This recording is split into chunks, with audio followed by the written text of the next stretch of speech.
montagne et descendit à la foire. Le berger de ma montagne me raconte des histoires. Et maintenant, la petite voix d'Hélène.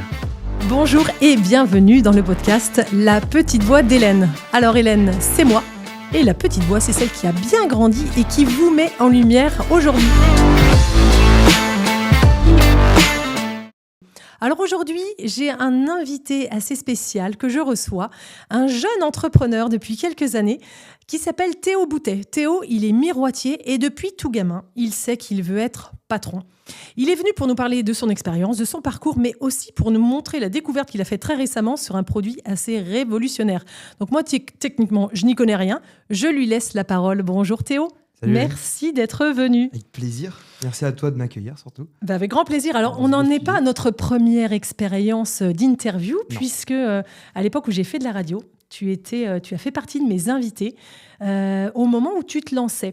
Là, c'est un peu différent. On est rendu à combien d'années d'entrepreneuriat pour toi ? On est dans la 5e année là. 5e année. 2020, donc c'est ça, 5e année. Ouais. Tu nous dis ton âge ou Ouais, je peux, 25 ans. Tu peux. Donc, tu es entrepreneur depuis que tu as 20 ans ? 19, ouais. 19, Ouais, pardon. 19. Excuse-moi. 19-20 ans, c'est ça. Donc, ça semble logique avec ce que j'ai dit au début, à savoir que depuis tout petit, ça c'est ce que tu m'as confié en off, tu m'as dit, de toute façon, moi depuis tout petit, je savais que je gérerais ma boîte, que je serais patron. Tu as vécu dans un univers familial plutôt entrepreneurial ou pas du tout ? Ouais, j'ai vécu dedans parce que j'avais mes grands-parents qui étaient à leur compte dans d'autres domaines, pas du tout dans ce que je fais aujourd'hui. Ma maman qui a été à son compte aussi, donc voilà, toujours baigné un peu dans ce domaine-là. Et en fait, ouais, c'était une volonté depuis que j'ai commencé à travailler. En fait, j'avais envie avant de commencer à travailler. Oui. C'est peut-être un peu mon problème, c'est que des fois, j'ai envie que ça se termine avant que ça ait commencé. Mais en fait, voilà, après, j'ai fait ça et le projet est venu par... je pense qu'on va en parler un peu, mais... Ah bah oui, c'est l'idée. Mais ce que j'aime bien en général lors des échanges, c'est pour permettre à ceux qui regardent la vidéo ou ceux qui nous écoutent de comprendre le cheminement. Parce que parfois, certains se posent la question de se dire « mais moi, j'ai pas la fibre entrepreneuriale » ou alors « est-ce que j'ai fait les études pour ?» Finalement, il n'y a pas d'études à faire ou à ne pas faire, il y a ce que l'on a à l'intérieur. Toi, tu le dis toi-même. Depuis tout petit, l'école, pour toi, c'était comment ? C'était pas forcément facile. Ouais. C'était pas forcément évident. Après, surtout arrivé au collège, etc., c'était plus compliqué.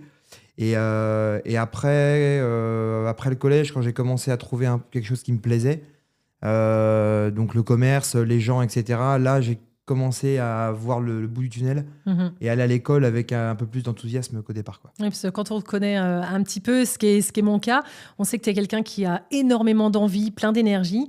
Et le système scolaire, je dirais, classique, là où il a eu ses limites pour toi, c'est que sur des sujets, des matières un peu générales, tu t'y retrouvais pas et être 8 heures vissé sur une chaise, c'était parfois Dur. étouffant. Ah ouais, dur. Ouais. Ouais. Dur, et puis quand tu sais pas trop pourquoi est-ce qu'on te parle de tout ça, etc., ça devient compliqué. Moi, j'avais des difficultés aussi avec de la dyslexie, etc., donc ça a été compliqué dans plein de domaines.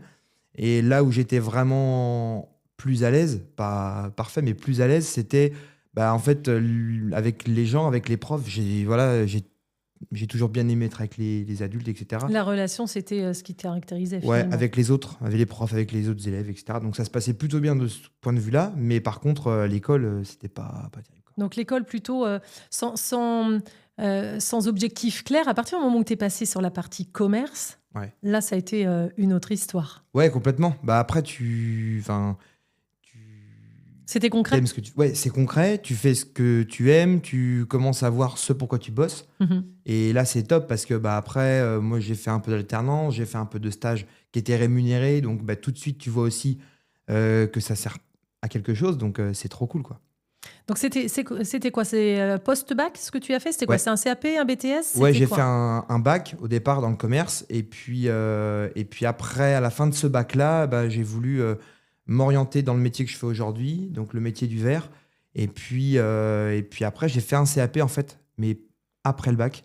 Donc, pour vraiment travailler le verre en lui-même.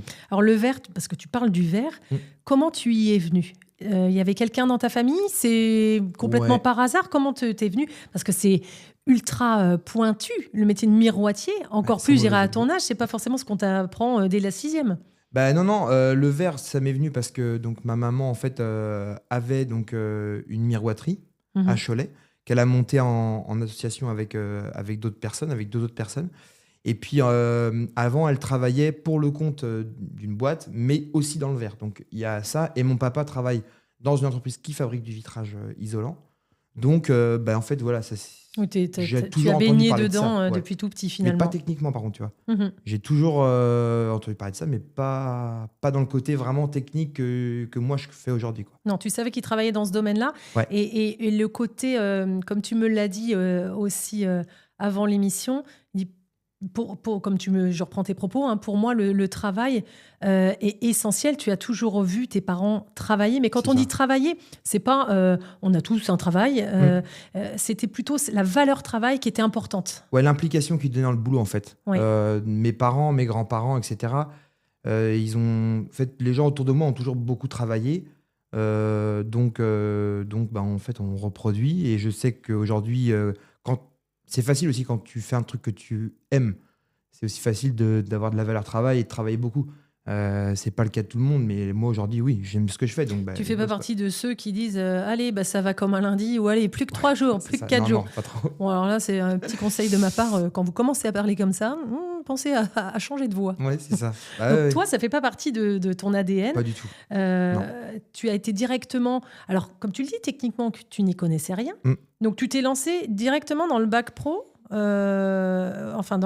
niveau de l'alternance, dans le verre, sans savoir si techniquement ça allait te parler, ou tu as fait des stages? Ouais, dans le CAP, je me suis lancé dans de l'alternance sans vraiment savoir. Mais au départ, c'était l'entreprise donc Envers vous, c'était une idée familiale en fait. Donc, Envers vous, c'est vrai qu'on n'en a Envers pas vous. parlé. Ben non. Envers vous, c'est le nom de ton entreprise. Voilà. Tu peux nous expliquer Envers vous? Bah, Il y a le jeu de mots, il y a même le logo. il y Je a ne sais même pas le si on logo. le voit Ouais, je suis sûr qu'on le voit. à la caméra. Bah, Envers vous, ça vient. Enfin, c'est une discussion, une des nombreuses discussions qu'on a avec mes parents au départ, parce qu'on est. Au départ, c'était un projet donc familial, comme je le disais, et puis du coup, bah, au début, on prend un cahier et puis on commence à écrire. Voilà, tiens. Comment ça va se passer au départ, voilà ce que je vais mettre en place, etc. Donc on avait des grandes discussions et puis il y avait le nom de l'entreprise qui est sorti de là. Et c'est une idée de mon papa, je crois, de mémoire, qui a dit tiens, Envers vous, c'est pas mal quand même. Entre le jeu de mots avec le verre Et puis les gens. et les gens. Donc voilà, C'est moi, chouette. ce que j'aime, c'est trouver une solution aux gens. Faire trouver, Ouais. répondre à un besoin, quoi. Donc, tu avais déjà l'idée de créer ton entreprise, mais ça ne s'est pas fait forcément du jour au lendemain. Non.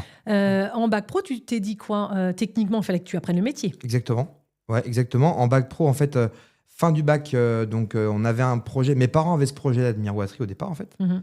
Et puis bah, la vie fait que, tu vois, ils ont un peu oublié le projet. Bah non, finalement, on veut faire autre chose, etc.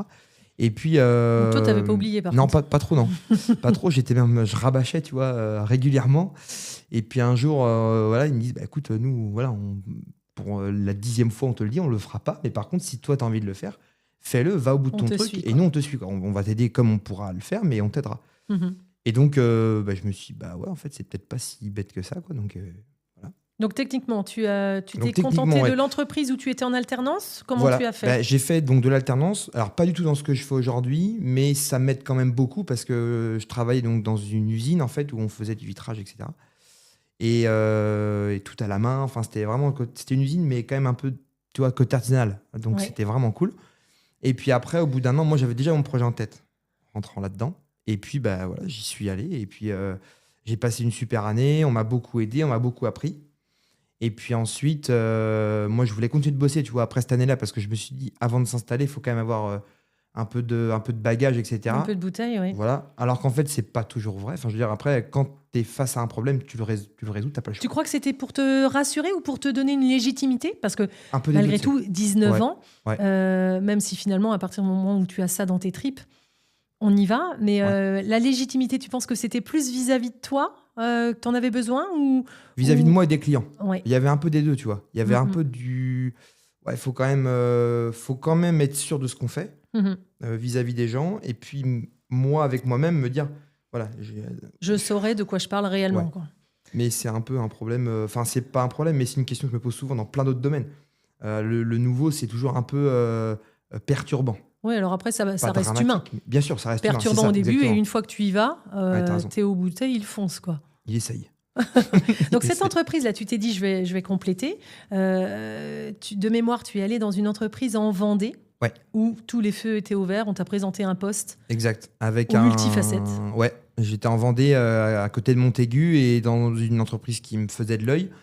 Et en fait, par le biais d'intérim, à l'époque, voilà, c'était une autre vie Oui, avec Théo, on s'est connus aussi. puisque j'ai eu différents métiers, notamment en agence de travail temporaire. Donc Voilà. tu as été mon intérimaire. Voilà, heureux intérimaire d'Hélène Fresneau.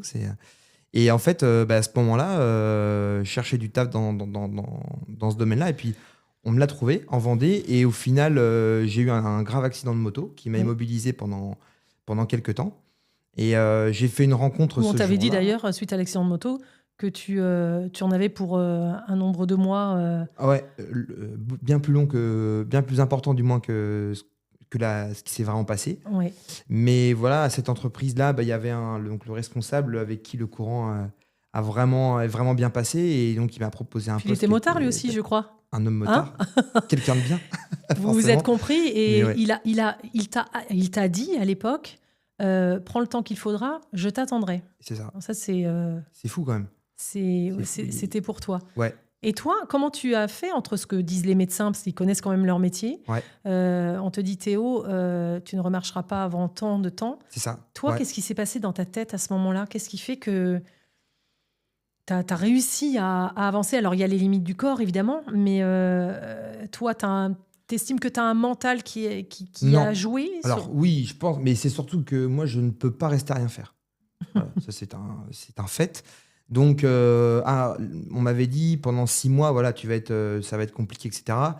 Et au bout de 3 mois, voilà, moi, j'étais prêt à retravailler. Alors évidemment, avec des attelles, avec des choses comme ça, mais j'avais qu'une envie, c'était de bosser et de refaire du sport. Ouais. Donc, c'était la carotte. Tu vois, Et on enfin, t'avait dit ça, donc, tu ne referas pas de ouais, sport? on m'avait dit ça, ouais. Quand Ouais. je suis arrivé à l'hôpital, on m'a dit, par contre, c'est la première question que j'ai posée parce que c'était à l'époque très important, ça l'est toujours aujourd'hui. Et puis en fait, voilà. J'ai dit, il est Pour toi, hors de c'était pas que- entendable. Ah non, j'ai dit, hors de question.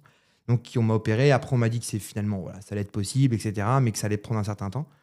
Et j'ai dit, oui, on verra bien. Ça a pris un certain temps, mais plus court que ce qu'on t'avait annoncé Oui, finalement. oui, mais ça s'est bien fait. J'ai eu beaucoup, beaucoup de chance dans cet accident-là, dans ce moment-là de ma vie, mais ça n'a pas été facile du tout. Oui. Et puis après, Tu es retourné dans cette entreprise? voilà ce que j'allais dire. Ouais, je suis retourné après là-bas, et puis le gars m'a dit, ouais, super et tout, machin. Donc on a été refaire une visite d'atelier, et là, il me présente un poste qui n'était pas le même que quand je me suis.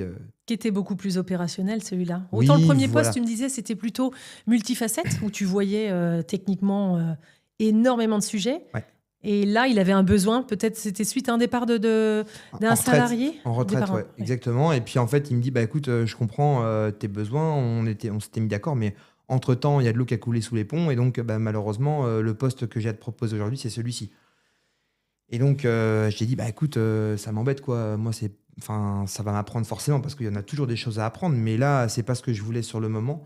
Et je cherchais plutôt le côté artisanal que le côté vraiment productivité, en tout cas industrialisation de ce poste-là. Et c'est ce qu'on me proposait, donc ça ne m'allait pas, quoi. Donc toi, tu as fait quoi? Tu as quand même tenté un peu, ou d'emblée, Non. tu lui as dit, Ouais, je lui ai dit, ça va pas le faire? écoute, Anthony, ça va pas être possible. Voilà, je suis désolé. Et il m'a dit, à l'époque, il me dit, je comprends tout à fait. Je savais bien qu'on allait en reparler, etc. Donc, il a été hyper ouvert sur ce que moi je voulais, etc. Moi aussi, je lui dis, je comprends que tu aies des besoins, mais je peux pas faire ça alors que c'est pas ce que je veux faire. Et ça va être. Moi, je vais vivre.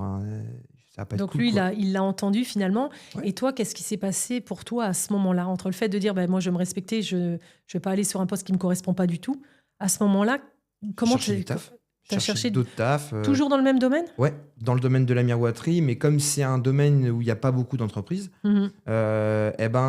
tu finis rapidement par être un peu loin, etc. Donc j'étais venu postuler donc, en Vendée un petit peu, Angers, Nantes, etc. Et en fait, voilà, il n'y avait pas de place, c'était pas le bon moment. C'était pas le bon moment, comme tu Non. le dis. C'était pas le bon moment, c'était pas écrit comme ça. Donc je dis, ok. Et puis après, donc là, on est au mois de février. Février, quelle année? De 2020. 2020, Voilà. dis donc. Et donc après, mars 2020, on sait tout le monde sait ce qui s'est passé. Donc confinement. Mars 2020, etc. confinement. Ouais. Et donc toi, là, à ce moment-là, t'étais pas en poste. Non, j'ai pas de travail, Ouais. j'ai rien. J'ai l'idée qui me torture la tête en fait de m'installer. Parce que c'est ça, ça en devient comme ça. C'est-à-dire qu'on finit par se dire tout et son contraire. D'un côté, j'ai trop envie d'y aller. D'un autre côté, je peux pas le faire, je n'y arriverai pas, enfin tout ça quoi. Et le Covid, c'était un peu nouveau pour la planète entière. Complètement. Donc là, les gens, tout le monde était un petit peu sur... on savait pas où aller, on savait pas ce qu'on allait faire, ni les employeurs, ni les Oui, employés. c'était l'angoisse, hein, c'était l'inconnu pour tout le monde. Hein. Pour tout le monde. Mhm. Et donc, moi, je comprends les employeurs qui disaient, bah non, on va pas prendre de risque à prendre quelqu'un, on sait même pas s'il y aura le boulot demain pour... Oui. Donc, c'était logique, quoi. Et donc banco, quoi. Faut Tu es y aller. allé voir... alors, à l'époque, c'était Pôle emploi.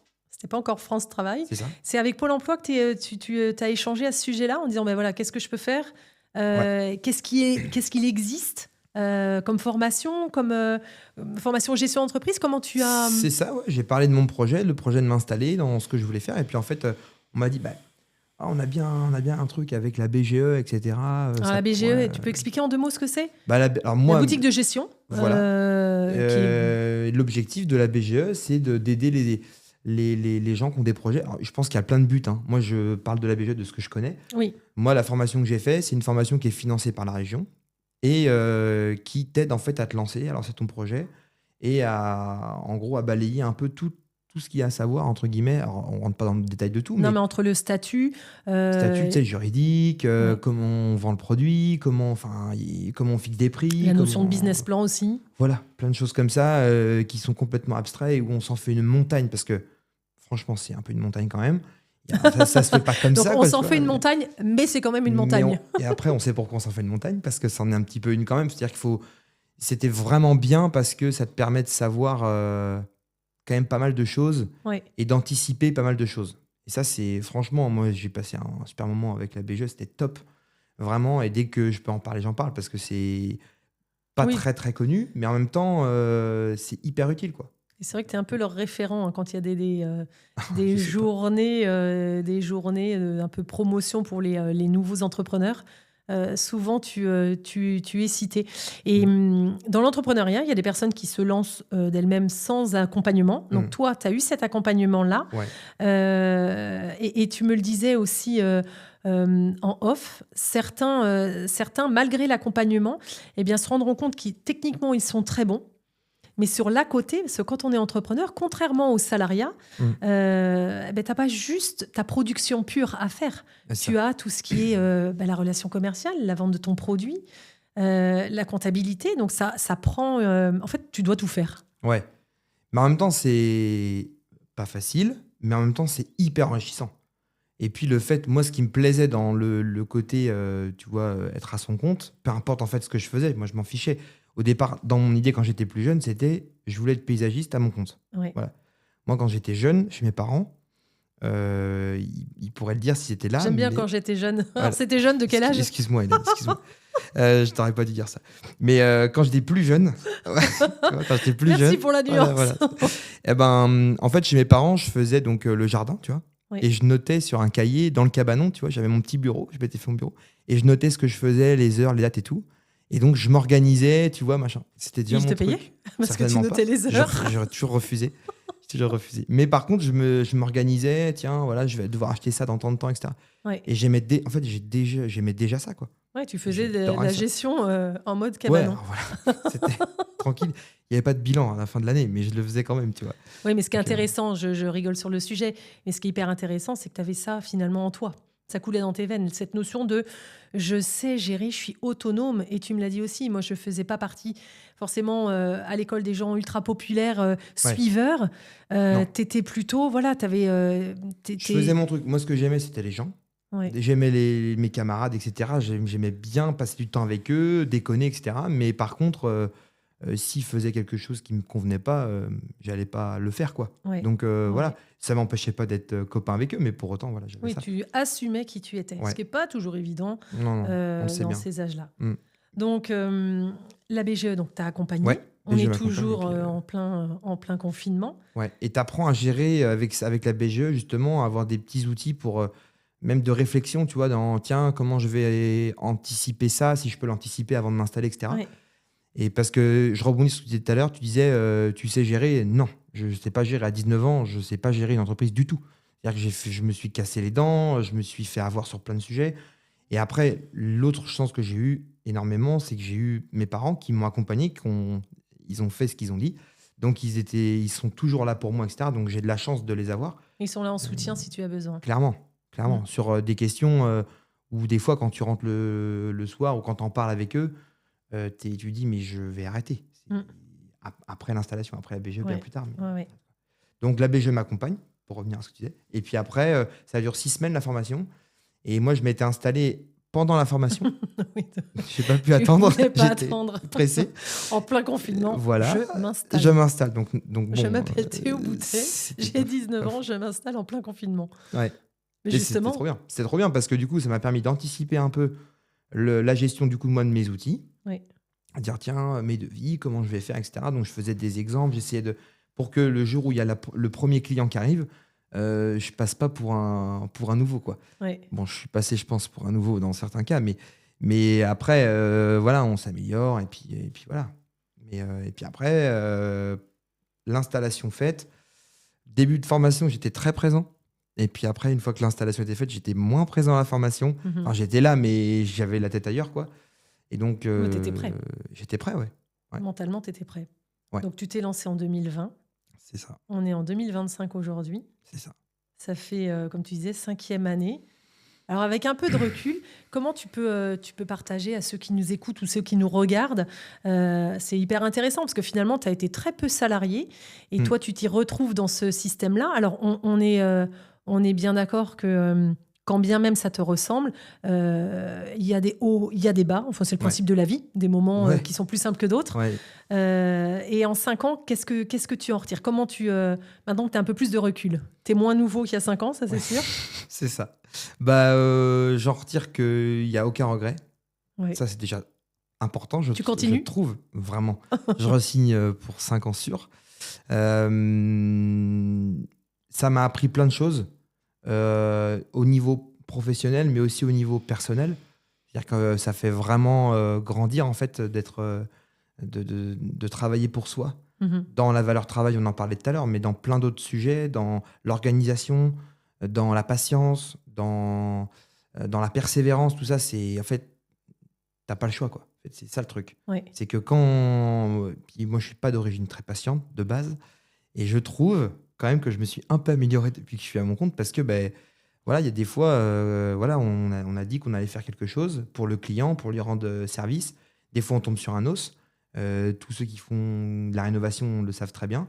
Et il faut régler le problème. Tu n'as pas le choix. Et justement, ce que tu disais, c'est que toi, ce qui te caractérise, c'est il y a un problème, moi je trouve une solution. Enfin, au moins, tu as le désir de trouver une solution. Ouais, et aujourd'hui, tu es venu avec, alors non pas la baie vitrée non, ça fait... intégrale. Ça passe pas. À côté de toi, tu as justement un échantillon. Ouais. Qu'est-ce qui fait que tu souhaites parler de cet échantillon? Il y a quoi de spécial? Alors moi, quand tu me l'as dit en off, je t'ai dit, mais en clair... vu la canicule qu'on a tous connue, qu'on soit à Lille, à Dunkerque, à Marseille, cet été, c'était assez... tout le monde s'en souvient. Ouais. Et tu m'as dit, mais moi, j'aimerais profiter de cet échange avec toi, de ce podcast, pour parler vraiment d'un produit révolutionnaire dont les gens n'ont pas forcément encore connaissance, parce que toi, à force de chercher des solutions justement pour tes clients, et notamment plus récemment qui avait une véranda, dans ce style-là, où tu leur as parlé de ça et...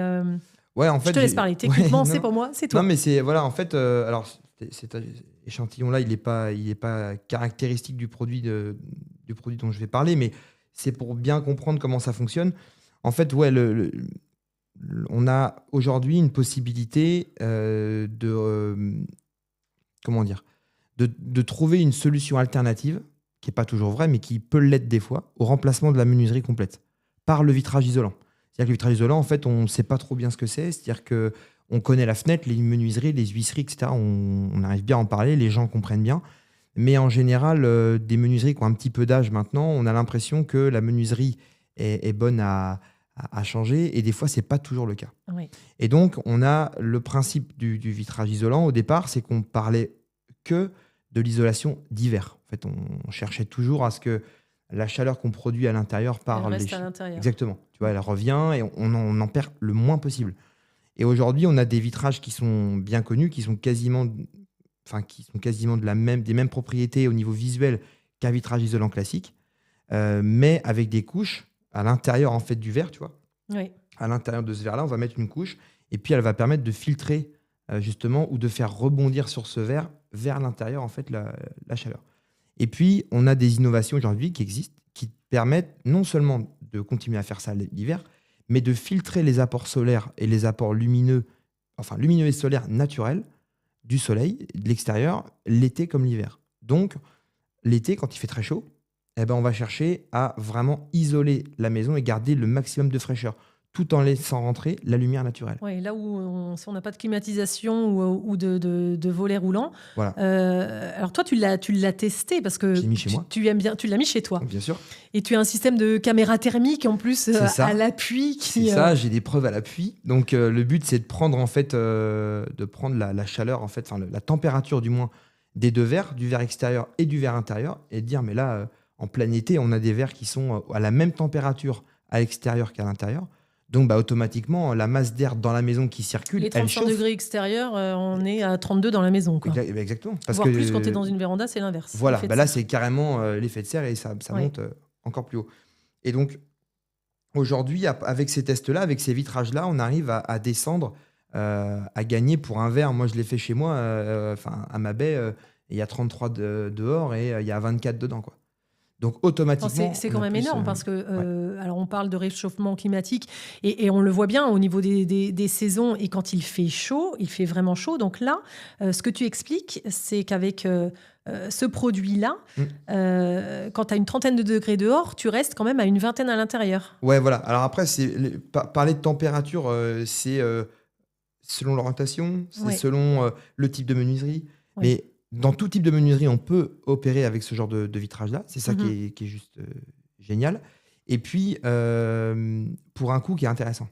Tu as aussi ça, tu as aussi quand même le côté un peu pécunier qui rentre en ligne de compte. Et sur ce point de vue-là, c'est quand même intéressant, quoi. Donc là, aujourd'hui, donc on l'a compris, tu l'as déjà testé, puis chez toi en premier. Ouais. Donc au moins, te connaissant un peu, on sait, voilà, tu sais de quoi tu parles. Ouais.